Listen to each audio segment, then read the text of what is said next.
এসো হে বৈশাখ, এসো এসো, শুভ নববর্ষ। আমি অন্তর্বর্তীকালীন সরকারকে বলতে চাই, আপনারা অচিরেই নির্বাচনের স্পেসিফিক ডেট ঘোষণা করুন। কবে নির্বাচন হবে স্পেসিফিক ডেট বলুন। এদেশের জনগণ নির্বাচনের স্পেসিফিক ডেট চায়। আজকে যে সালামকে নিয়ে আজকের টুর্নামেন্টটা হচ্ছে, এটা আপনারা শুনেছেন, এটা খুব দুঃখজনক বিষয়। তাকে কিভাবে হত্যা করেছে সেই পেটোয়া বাহিনী, স্বৈরাচারী হাসিনা সরকারের বাহিনী, ওই খুনি বাবুর লোকজন, আপনারা সবাই জানেন। তারা তো এই খুনি রাজত্বটা কায়েম করার চেষ্টা করেছে। কালাপাহাড়ের বিভিন্ন সময় অপরাধ চলছে। আমরা জননেতা তারেক রহমানের নেতৃত্বে একটি সুন্দর সুশৃঙ্খল কালাপাহাড়িয়া ঘুরতে চাই। ভাই, আপনারা রাজি আছেন? সেই কালাপাহাড়িয়াতে কোন খুনাখুনি থাকবে না, কোন মারামারি থাকবে না, কোন আহাজারি থাকবে না, কোন হাতাহাতি থাকবে না, কোন ঝামেলা থাকবে না। সুন্দর সুশৃঙ্খল একটি কালাপাহাড়ি আমরা গড়ে তুলব ইনশাআল্লাহ, সবাই মিলে। তার নেতৃত্বে, জননেতা তারেক রহমানের নেতৃত্বে। ঠিক আছে? কালাপাহাড়ি একটা দ্বীপের মতো এলাকা, এটাকে অনেক সুন্দর করার সুযোগ আছে। আপনাদের সবাই মিলে, আমরা সবাই মিলে একটি সুন্দর কালাপাহাড়ি করতে হবে। ঠিক আছে? এসব খুনাখুনি ভুলে যান, এইসব মারামারি হানাহানি ভুলে যান। আরে ভাই, সবাই তো মরত, সালাম চলে গেছে, আমরা সবাই আল্লাহর কাছে চলে যাব, কেউ থাকবো না। যাওয়ার কিন্তু কোনো সিরিয়াল নেই। আল্লাহ যখন ডাক দিবে তখন চলে যাবে। তো যাওয়ার আগে আমরা যেই যাই, সুন্দর একটি কালাপাহাড়ি গড়ে তোলেন। আপনি চলে যাবেন, আপনার সন্তান বলবে আমার বাবা এই কালাপাহাড়ির জন্য অনেক ঘুমিয়ে গেছে। ভালো লাগবে, নিজেদের কাছে ভালো লাগবে, সবার কাছে ভালো লাগবে, দূর দূরান্ত থেকে লোকজন ভালো বলবে। ঠিক না ভাইরা? আমাদের জননেতা তারেক রহমান কি চান? সুন্দর বাংলাদেশ, স্বপ্নের বাংলাদেশ গড়তে চান। তাহলে কালাপাহাড়িও তো তার একটা পার্ট। তাহলে আমাদের নেতার স্বপ্নকে বাস্তবায়ন করে 31 দফা বাস্তবায়নের মাধ্যমে একটি সুন্দর কালাপাহাড়ি গড়ে তুলতে হবে। ঠিক আছে ভাইয়েরা? রাজি আছেন? হাত তুলে দেখান। আপনারা আজকে পয়লা বৈশাখে নববর্ষের এই দিনে কিন্তু কথা দিবেন, রাজি আছেন? ঠিক আছে। আমি কালাপাহাড়ি খুব স্বল্প সময়ের মধ্যে দ্বিতীয়বার চলে আসি। যাই হোক, বারবার দেখা হবে আপনাদের সাথে। আমি আজকের এই দিনে, এই পয়লা বৈশাখে, আমি এই সরকারকে বলতে চাই, অন্তর্বর্তীকালীন সরকারকে বলতে চাই, অচিরে আপনারা নির্বাচনের রূপরেখা ঘোষণা করবেন। এদেশের জনগণ গণতান্ত্রিক সরকার দেখতে চায়। ঠিক না ভাইয়েরা?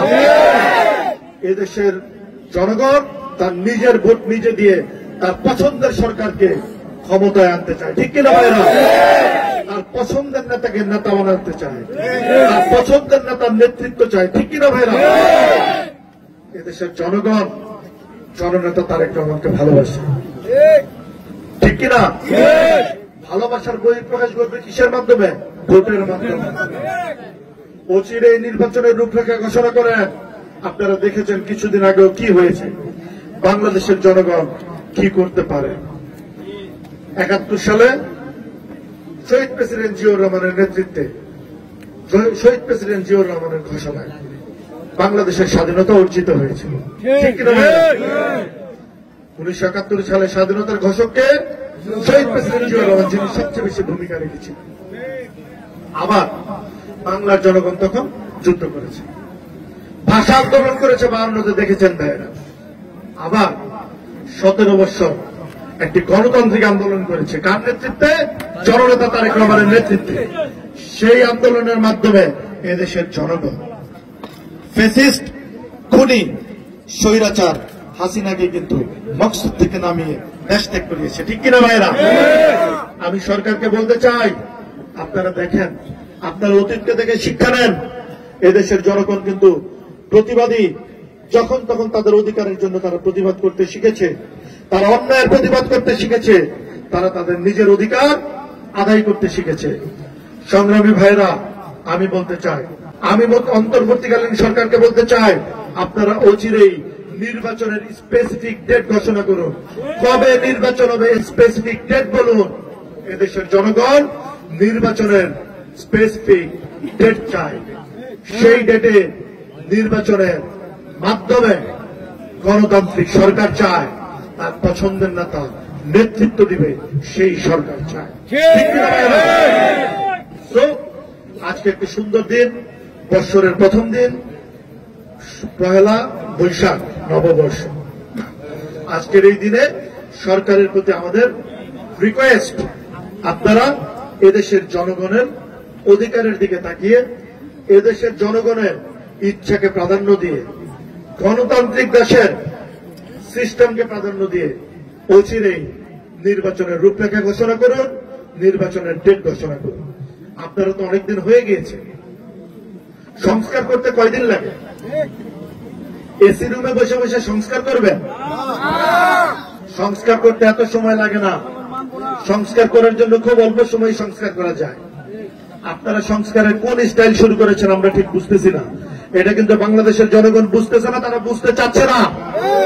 অচিরেই সংস্কারের মাধ্যমে অচিরেই নির্বাচন দেন। দীর্ঘকামী সংস্কার করা যাবে না। সংস্কারের অনেক সময় পার করেছেন আপনারা, জনগণ আর সময় দিবে না। নির্বাচনের ডেট দেন, গণতান্ত্রিক নির্বাচনের ব্যবস্থা করেন, অচিরেই করুন। ইজ্জত মান সম্মান থাকতে থাকতে করুন, দ্রুত নির্বাচনের ব্যবস্থা করুন।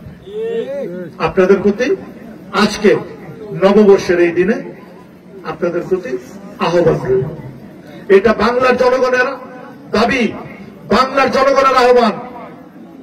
আপনারা এটা মাথায় রাখবেন। প্লিজ নির্বাচনের রূপরেখা ঘোষণা করুন, নির্বাচনের স্পেসিফিক ডেট ঘোষণা করুন। আমি একটা কথাই বলবো, দেখেন আপনারা সবাই মিলেমিশে চলেন, সবাই সবার কাঁধে কাঁধ মিলিয়ে একসাথে চলেন।